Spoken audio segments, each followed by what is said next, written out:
So Go is probably the most complex game humans have ever devised.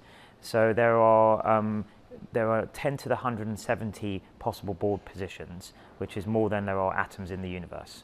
Go is often described as a game which has huge amounts of intuition and feel. That must be very difficult for a computer to understand and be good at. So one of the allures of Go is that it is such an intuitive and aesthetic game. So it's much more about the feel rather than logical calculation, say for a game like chess. So that's one reason it's captured the human imagination for thousands of years now. Traditionally also that's what's been, computers have been very bad at, is sort of intuitive type decision making. But with Go, the way we approached it is we use deep neural networks which learn positional sense, what kinds of moves are good, what sorts of shapes look good, and it's sort of used that knowledge to help it decide what to play next. Is a computer being able to play a game like this, does it make it closer to mimicking human intelligence? The way we've approached playing Go with this program is much more human-like. So it starts off by looking at professional games and learning from those. Then it learns by self-play through practice, if you like. And then it learns to do planning on top of that. How did it feel when you finally got a computer that could beat the European champion at Go?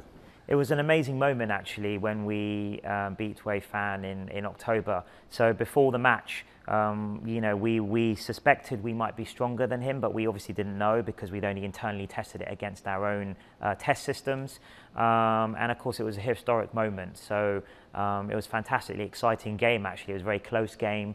And I guess there was a mixture of relief and amazement and excitement when we did actually win. How long do you think before the type of what you've learned from this type of program could actually be used for things like improving, possibly how we look at health, how we look at climate change, how we look at economics? So we're already seeing aspects of these kinds of technologies that we're doing and other groups are doing around the world being used in some small ways in some of those domains like medical diagnostics. For example, doing image recognition on brain scans or CT scans. There have been quite a few reports that it could lead to the destruction of millions of jobs and actually lead to greater inequality in the world. How do you respond to those type of criticisms? With any new technologies, there's always been a change in the job landscape.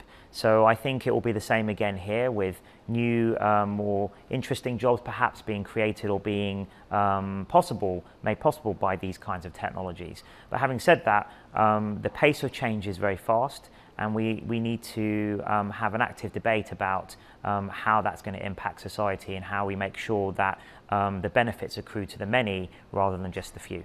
This is supposed to be the most complicated game that's there.